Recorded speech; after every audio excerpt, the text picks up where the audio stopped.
bolsters memory, may help you lose weight. There's no may to it. If you have an issue with cortisol, with stress, a good night's sleep decreases cortisol levels.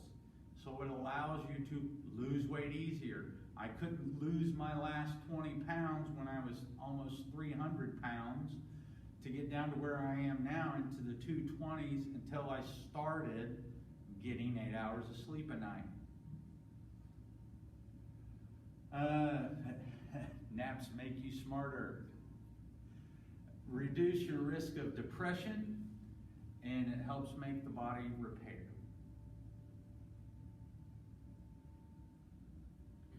When we look at the second pillar and we start to look at nutrition, this is something very interesting, and I am one of those that if I want to affect a change, you have to tell me why. If you just tell me to do it, I'm probably not going to bite unless the outcome is miraculous. So when we were just talking about the microbiome, your gut buddies, as we were talking about, they don't really care about sugar. As a matter of fact, if you're eating sugar, you will allow the microbiome to get out of balance. There will be things grow where things aren't supposed to grow. So there's this wonderful little thing that we now call small intestinal bacterial overgrowth, SIBO. You can also talk about biofilms and things of that nature, but sugar, we like, the conscious person likes. Your gut buddies, they really don't care about it. What your gut buddies like, they like fiber. Bacteria like fiber, resistant starches, things of that nature. They cause your microbiome, your gut buddies, to proliferate. They cause your gut buddies to make more little gut buddies to all work together. If you diversify, she left. So the one that was asking about losing weight. If you want to have an easy 10% gain on caloric burn, start taking probiotics. If you take probiotics and you increase the diversity inside your body, you will increase caloric expenditure 10%. So if you burn 2,000 calories a day, you get a free 200 calories. Technically, that's a quarter of a Big Mac, but if you're eating Big Macs, you got a lot bigger problems than 200 calories. So with that being said, you can change things, and that's why you never would have caught me dead 5 years ago drinking fermented teas, kombucha. I've always loved sauerkraut. So your sauerkraut, your kimchi, which is another fermented vegetable, things of that nature, kombucha, those things all have fermented probiotics in them. And the studies are kind of out. We're still trying to see, some people say you take a probiotic and it seeds the gut and these things just grow. And some people say, no, you got to continually expose and refresh and expose and refresh. And we're probably going to find that it's a kind of a combination. There are probably going to be old species of bacteria that we are exposed to that will take root and grow, but then there are going to be some bacterial species like Akkermansia muciniphila that come and go depending on what you do to them. So diversity is a great thing in changing things up. Taro root is a very good resistant starch, and they have it at the Kroger here. And so the reason why I say that is as we look at resistant starches, that's what the gut buddies eat. That's what they like. If you give them good food and fertilizer, they grow and they keep you healthy.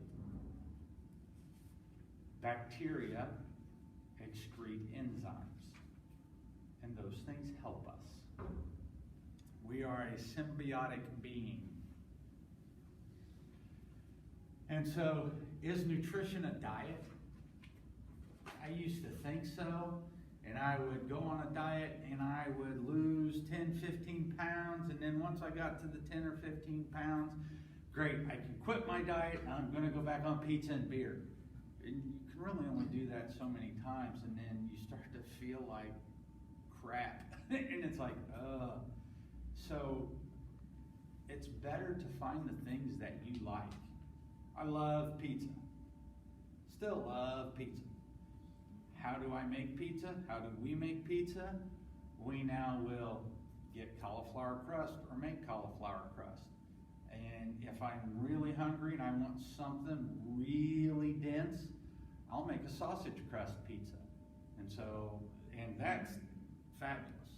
You know, it's it's a very fatty, ketogenic thing to do, but you have to be very careful, because if you're pushing a lot of saturated fats, and the ketogenic diet is the big buzzword, if you're pushing a lot of saturated fats, you have to be careful of the amount of carbohydrates or sugars that you get with it, because those will oxidize your good fats.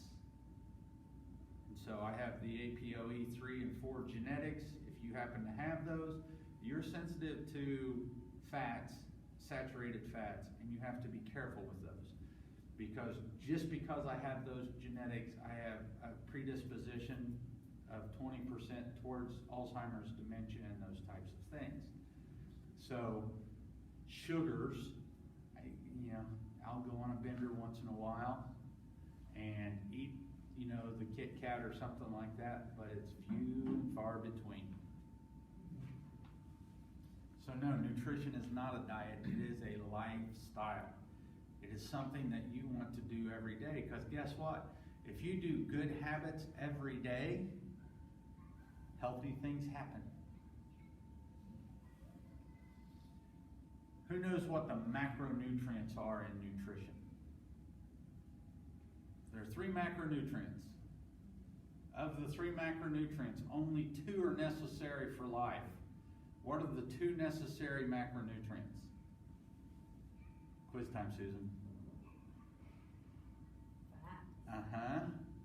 Protein. Yep, those are the only 2 essential macronutrients. Pretty much everything else, if you have a good microbiome and diverse, you can produce about everything else out of it. But carbohydrates in the forms of vegetables and fruits in season, stuff like that, you get polyphenols and bioflavonoids from those.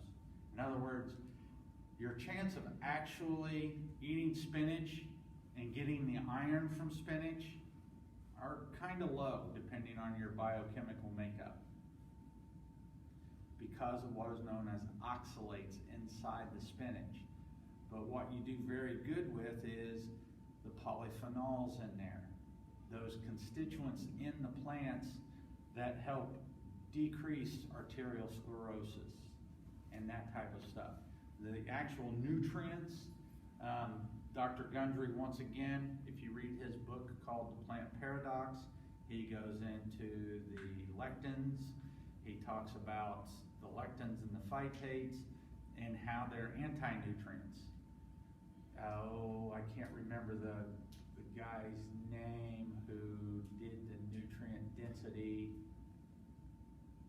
I can see him. If you go on and Google nutrient density profile, nutrient density list, this gentleman will come up. And he goes through and he says, the most bang for your buck, food-wise, the easiest thing for the body to digest are organ meats. And he goes through the whole list, all the way down to the bottom. Guess what's at the bottom? Your vegetables and processed grains. Grains are one of the lowest things on the list as far as nutrient density, because we don't absorb it. And so it's very interesting. It's kind of a bit of a paradox. And as funny as this sounds, who are some of the longest lived types of people in the world: vegans and vegetarians. Now note, I say longest lived. Who are some of the unhealthiest people in the world? Vegans and vegetarians, because they eat tons of whole grains and they develop autoimmune diseases. They develop thyroid issues because of what is known as molecular mimicry. Let's qualify that a little bit. Vegans that eat whole grains. Whole grains are very nutrient dense. They have lots of resistant starch and stuff like that. They also contain tons of phytates and lectins and gluten. And gluten is one of the number one causes to intestinal hyperpermeability, and those start all the allergies. And then eventually autoimmune disease. Don't take my word for it, read the research. And so when we start to look at nutrition, this is something I had to get through my head. And think about this. What does 200 calories of vegetables, say carrots, celery, and that look like? And what do 200 calories of a convenience food look like? So who knows what convenience food? We basically get everything in about 200 calorie packets. A Snickers, not the king size, the regular size job is about 210 calories. If you want 200 calories of vegetables, of carrots, 1 carrot, 7 inches by about an inch, is only 70 calories. So you have to eat 7 of those to get the same amount of calories as you do in a Snickers. Your Snickers contains about 5% of the RDA, if I remember right, of maybe vitamin A. I forget which vitamin it is. The 1 carrot that is only 70 calories is 240% of your vitamin A for the day. So if you want to talk about bang for your buck, let's take this to the bank. When you eat a Snickers, you're getting today's interest at 0.02% or whatever, that it's laughable, whatever the savings is. When you eat a carrot, you're going back to the 1960s when they gave you 8%, 10%, and you could actually live off the interest of your savings. You can't do that any longer. So we live in an excess. And who hasn't gone to the Thanksgiving that looks like that? I have a large Catholic family. That's Thanksgiving. That's about any family reunion. And we are fantastic bakers. You want every kind of diabetes-causing sweet, we got it. And we are so good at it. So nutrition is very, very important. Here's the thing about the carrots. 7 inches long, 1.25 inches in diameter. Was I correct? 7 grams of carbohydrate, 2 grams of dietary fiber, and we are at 110% of the vitamin A, 10% of the vitamin C, 2% of calcium, 2% of iron. 30 calories. 30 calories. Oops, sorry. And you want the different colors. We're so used to orange carrots, it's not even funny. And there are purple carrots, and there are yellow carrots, and there are white carrots, and those have the carotenoids in them, which are wonderful things for our blood vessels and our brains and everything else. Nutrition fact. Oh, I'm sorry, I was off on the Snickers bar too. 271 calories and 35 grams of carbohydrate, 2% of your vitamin A, 5% of your calcium, 0% of your vitamin C, and 2% of your iron. So this is what they call calorically dense, nutritionally void. The human component, the 1% of us, loves the sugar.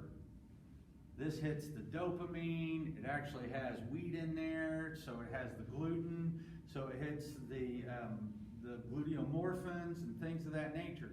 It dings a lot of pleasure centers for us. It really doesn't do anything for the body.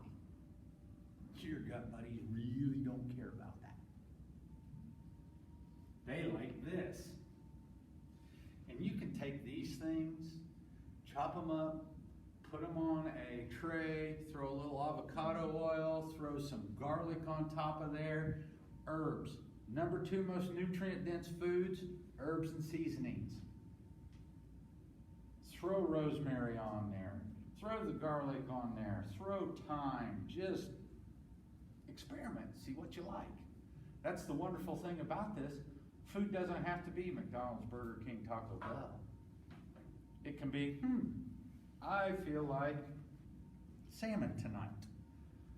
Last night we had salads and we pulled out some smoked salmon, and I took cream cheese, added avocado oil, threw in some garlic, and added dill and capers. Ultra potent antioxidants. Threw that all on there and devoured the entire thing. And it's fabulous. It did take me a while to get used to normal, real food. When you're so used to hyper palatable food, and our food is designed, for you guys taking notes, Google Bliss Point. Why this is a real thing is sad, but it is. Bliss Point should scare you. So, what do good fats look like? Fats are what your hormones are made of. Guess what else is 60% fat in the human body? The brain. So if you are on a low fat, high carbohydrate diet, you are attacking your brain and nervous system.